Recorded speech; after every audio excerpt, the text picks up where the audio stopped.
I want to show you how we're using what we know about multiplication to find the quotient in a division problem. I'll start by showing you one method that we're using to find the product of a multiplication problem. So 128 times 5, I'm going to solve using a grid.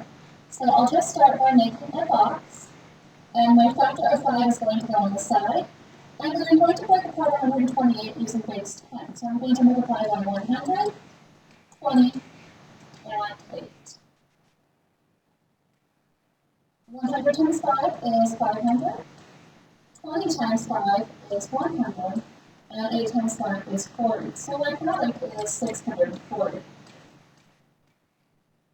I can use the same method to find the quotient in the division problem. For example, 627 divided by 3. I'm going to use a grid to build my dividend 627 using 3 as a factor. I first need to look in the hundreds, and I'm looking to see how many multiples of 100 I can times by 3 to get to 627 without going over. So I can multiply 3 times 200s, and that is 600.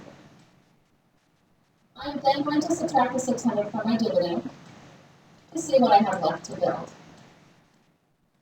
And I have 27. I know that 27 is a multiple of 3, so I can write 27 in this box here. And I know that 3 times 9 is 27, so I'm going to put the other factor up top there. I now know my quotient, which is 209. This also works when we're finding remainders. 567 divided by 4. Again, I'm going to use a grid. I'm going to put my factor of 4 on this side.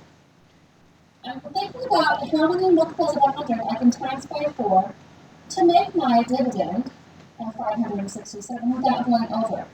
I can only multiply by 100 because if I multiply by 200s, that's 800 against too many.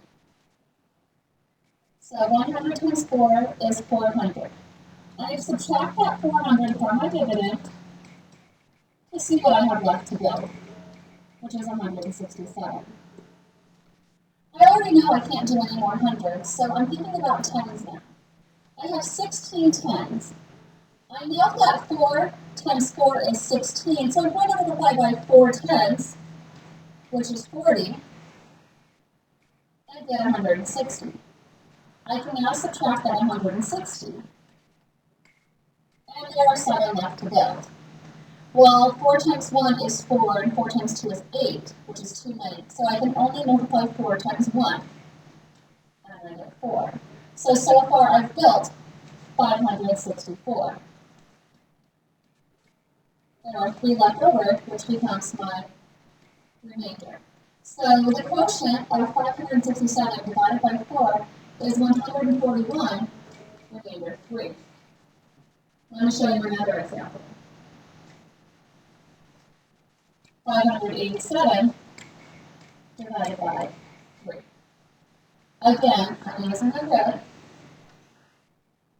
and I'm going to multiply with 3 as one of my factors because that's my divisor. I have 587 that I'm trying to build, so I know that I can only use 100 to make that because 200s is going to be too many, that's 600. So I have 300 here. Again, I have to subtract that from my dividend. And now I have 287 to build. I can't use any more hundreds, so now I'm looking at my tens, and I have 28 tens. The greatest product of 3, without going over 28, is 27.